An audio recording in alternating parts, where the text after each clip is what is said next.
ce n'est pas au cinéma, mais au théâtre, que Rému dut de sortir, aux approches de la cinquantaine, d'une longue et besogneuse obscurité, lorsque Marcel Pagnol lui confia en 1929 le rôle de César dans la création de sa pièce Marius.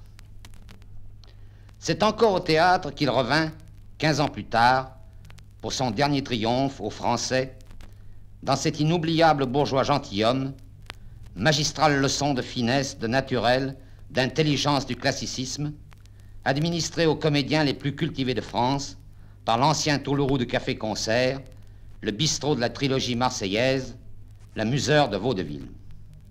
Étonnante, trop brève soirée, où près du colossal et délicieux acteur, les traditions les plus respectables apparaissaient falottes, mécaniques, où nous avions le sentiment de découvrir le vrai Molière que personne encore n'avait jamais joué sur ces illustres planches.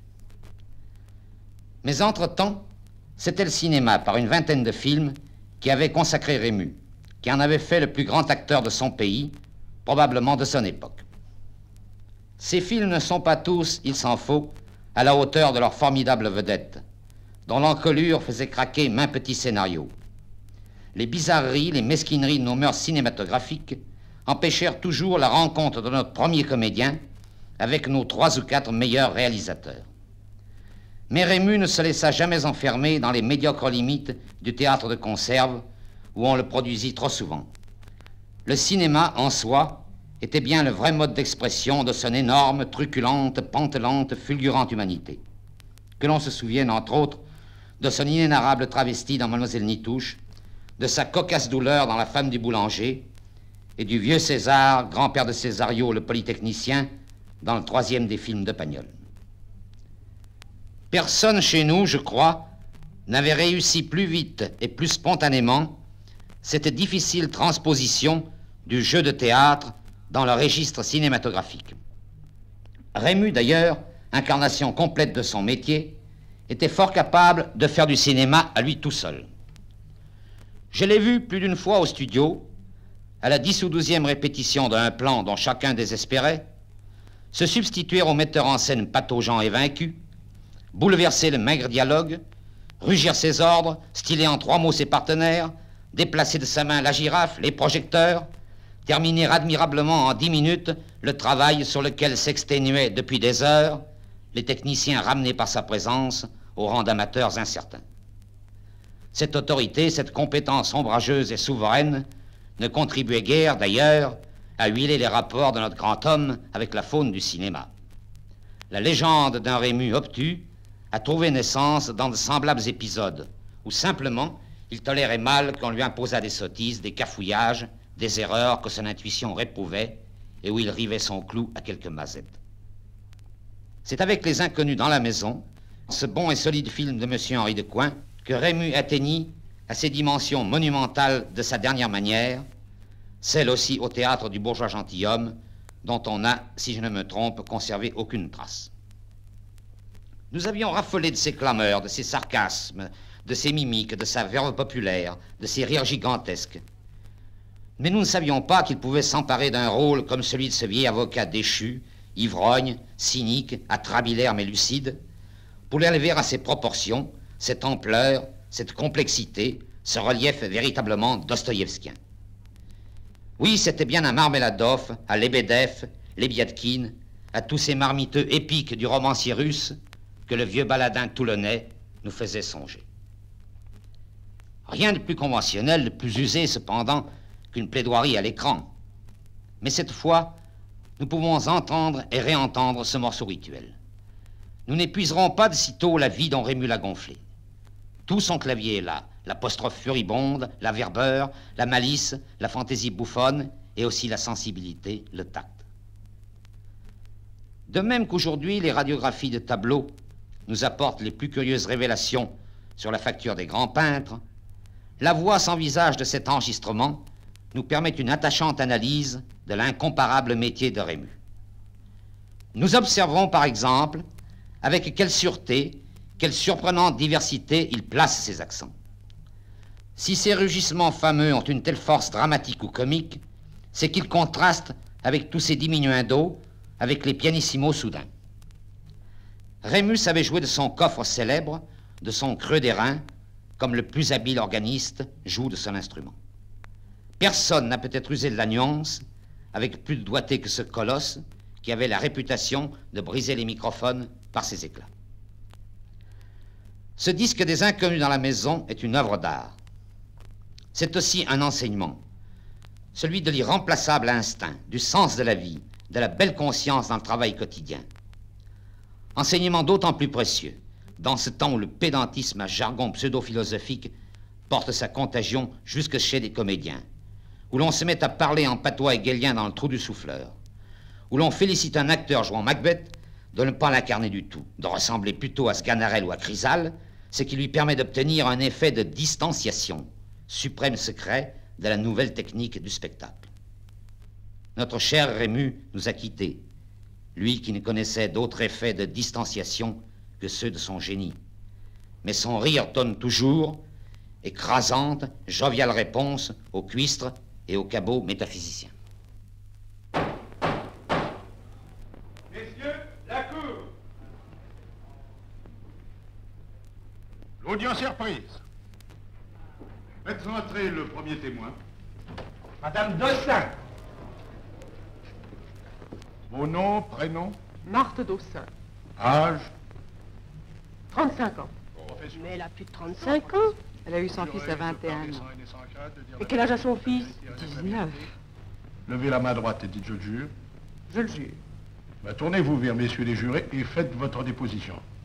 Messieurs les jurés, le jour où mon fils a rencontré Manu a marqué le plus grand malheur de ma vie. La santé d'Edmond m'avait certes donné bien des soucis. C'était un enfant d'une nervosité excessive. Mais malgré tout, j'étais fier de lui. Dieu a voulu pour mon Non. Ça ne va plus. Maître, Je m'excuse, monsieur le président, mais la situation est un peu spéciale.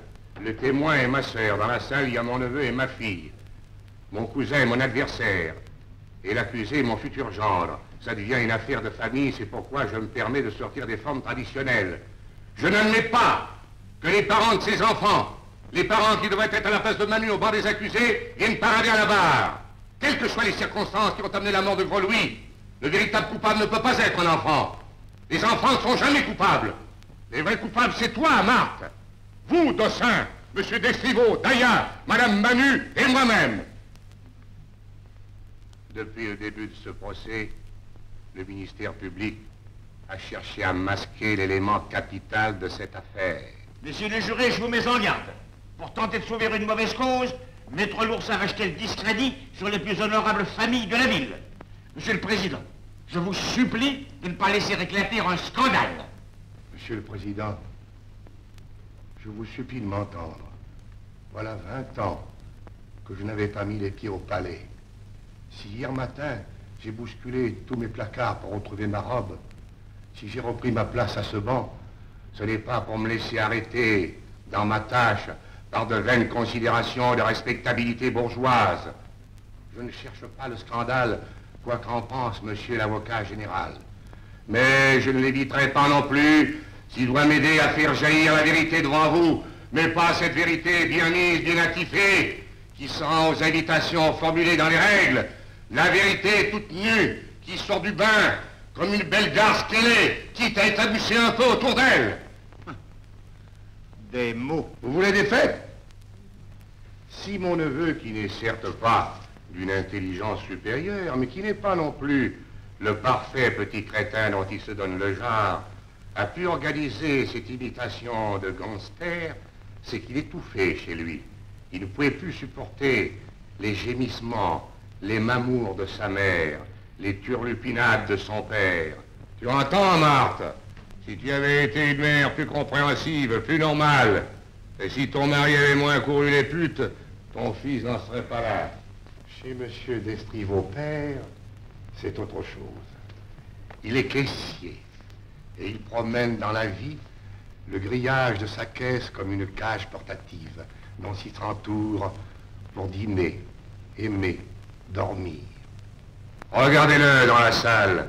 Quel contact un fils peut-il avoir avec ce parfait fonctionnaire? Chez les Dayas, c'est différent. Chacun barbote dans le tiroir caisse. L'enfant grandit au milieu des disputes, des engueulades, des batailles. Ephraïm Lusca fuit la boutique de ses parents parce qu'elle sent mauvais, tout simplement. Quant à Nicole Loursa, elle a passé toute sa jeunesse en face d'un ivrogne crasseux et repoussant. C'est moi-même, messieurs, sans nulle vanité. Reste le cas de Madame Manu. C'est un cas curieux et banal en même temps. Tandis que Madame Dossin passe ses jours et ses nuits vautrée sur un divan, Madame Manu se lève à 5 heures du matin pour astiquer ses parquets. Tandis que les Dayas font valser les bénéfices de la charcuterie, Madame Manu compte sou à sou. Tandis que M. Destriveau s'enferme dans son mutisme, Madame Manu fait la conversation à son fils et la nuit laisse ouverte la porte de sa chambre pour surveiller et veiller sur son sommeil. C'est une mère parfaite, c'est une sainte. Rien d'étonnant que Manu n'ait eu qu'une idée, foutre le camp. L'évasion! L'évasion! Voilà ce que cherchaient ces enfants écœurés par l'image de la bourgeoisie qu'ils trouvaient chez eux. Ils étaient prêts à faire n'importe quelle sottise pour se libérer d'un conformisme étouffant. Monsieur le Président a dit à l'un d'eux, mais quand vous sortiez de chez vous, vous trouviez des distractions? Vraiment. Messieurs les jurés, pouvez-vous m'indiquer la route du stade, du vélodrome, le chemin de la piscine? Non, ne cherchez pas. Il n'y a ni stade, ni vélodrome, ni piscine. Il y a 132 cafés et bistrots. Je les ai comptés. Et 4 bordels. Ceux-là, je ne les ai pas comptés. Tous mes concitoyens les ayant repérés depuis longtemps. Voilà! Voilà ce que nos chefs vieux ont fait pour la jeunesse. Messieurs, quand les enfants ne peuvent pas se saouler de grand air et de vitesse, il faut bien qu'ils aillent user leur nerf quelque part. Ils vont au cinéma. Et là, ils se pâment devant les performances de Tata le bel effet. Quand ils ne s'excitent pas sur les jambes de la star ou de la vampe. Et un beau jour, ou une belle nuit, de spectateurs, ces enfants deviennent des acteurs. Et ils se couvrent de sang. Eh bien, ce manteau de sang, c'est vous, c'est nous qui leur avons jeté sur les épaules. J'ai terminé.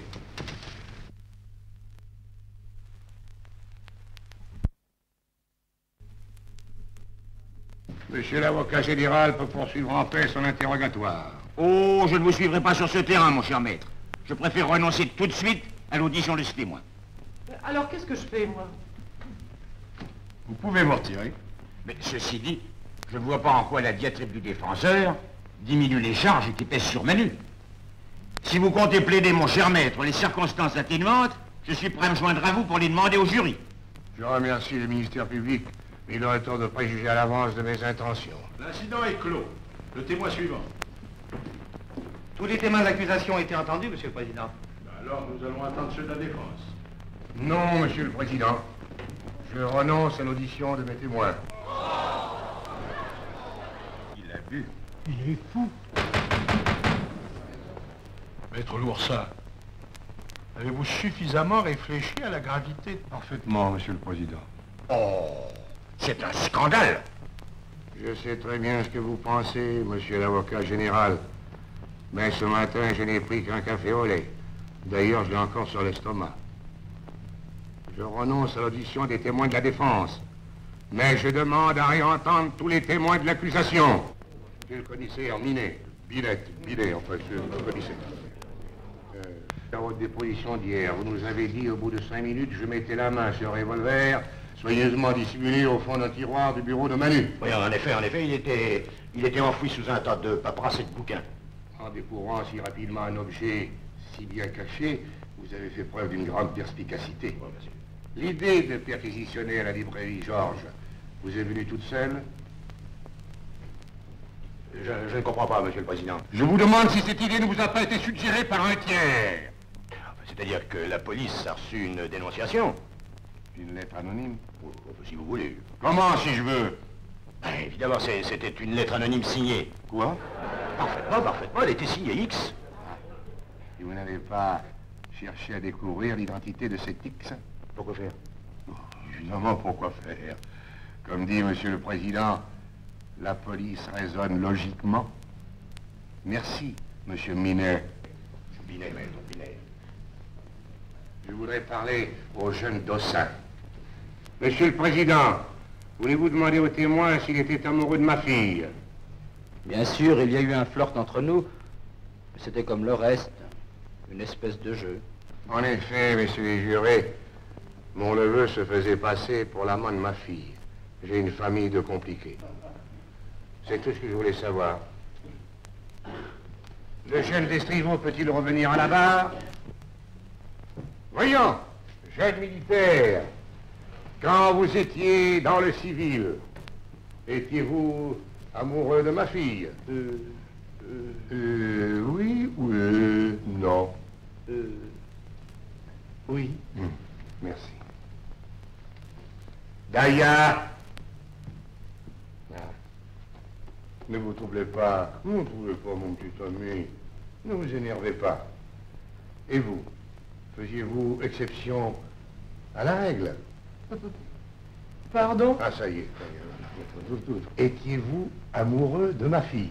Oh, bah, forcément, c'était la seule fille de la bande. Alors? Merci. Il s'énerve.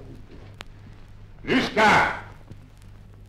Lusca, vous avez entendu les questions que j'ai posées à tous vos camarades.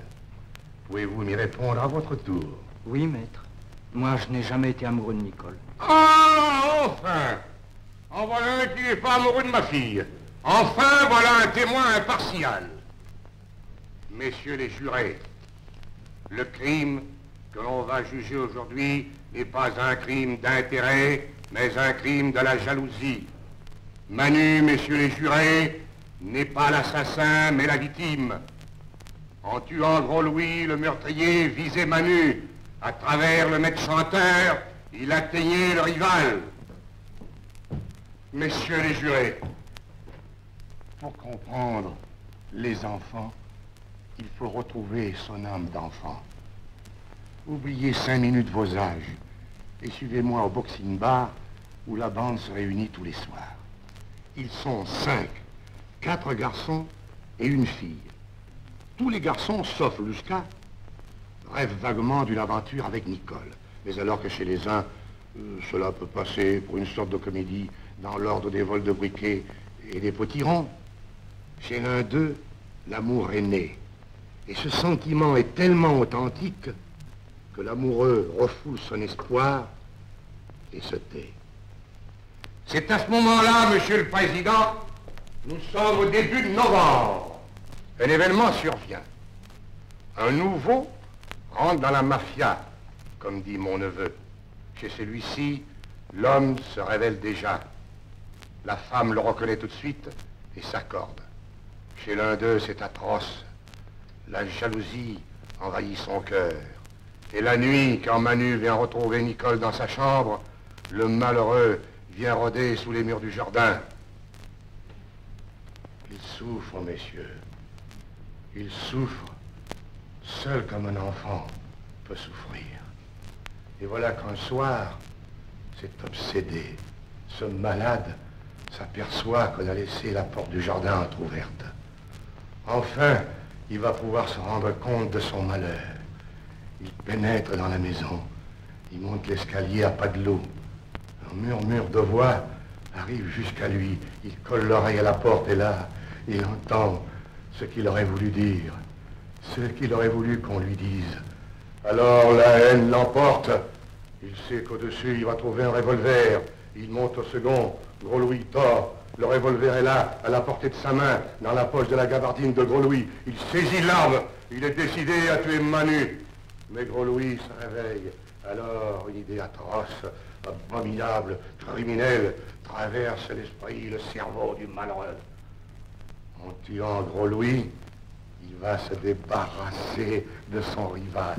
Et il tire! Non, n'aie pas peur, petit. Hein? N'aie pas peur. Voilà ce qui s'est passé la nuit du crime. Jusqu'à... Vous connaissez bien Manu. C'est un bon camarade à vous. Vous ne vous êtes jamais quittés, vous avez été à l'école communale ensemble. Enfin, vous vous connaissez depuis votre petite enfance. Oui, maître. Ah, alors, vous allez m'aider à sauver Manu. Oh oui, maître. Merci.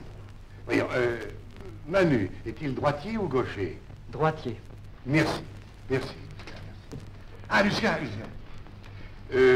Dans quel tiroir du bureau de Manu a-t-on trouvé le revolver? Dans le tiroir de droite ou de gauche? Dans celui de droite. Bon, vous en êtes bien sûr. Certainement. Comment le savez-vous? Mais le commissaire, tout à l'heure, il... Le commissaire n'a pas dit dans quel tiroir on avait trouvé l'arme. Personne ne pouvait le savoir, excepté celui qui l'y a mise. Excepté celui qui a écrit la lettre anonyme. N'êtes pas amoureux de Nicole, Lusca? Tenez, voilà une photographie que j'ai trouvée hier dans la chambre de ma fille. Tous vos camarades ont les yeux fixés sur le photographe, sauf vous, qui regardez Nicole. Mais quel regard éloquent! Petit Lusca, comme vous avez dû souffrir, quand vous avez entendu le bruit de leurs baisers, comme ils se moquaient de vous, comme ils vous raillaient. Non, c'est pas vrai. Quelle joie a dû vous transporter quand vous avez entendu Gros Louis pousser ce cri de mort qui condamnait Manu. C'est pas vrai, il n'a pas crié. Vous êtes trahi, Justin. Avouez maintenant. Lâche! Assassin! Je demande à la Cour la mise en liberté immédiate de Manu. L'audience est suspendue. Papa, je te demande pardon. Ça va. Ouf, j'ai une de ces soifs.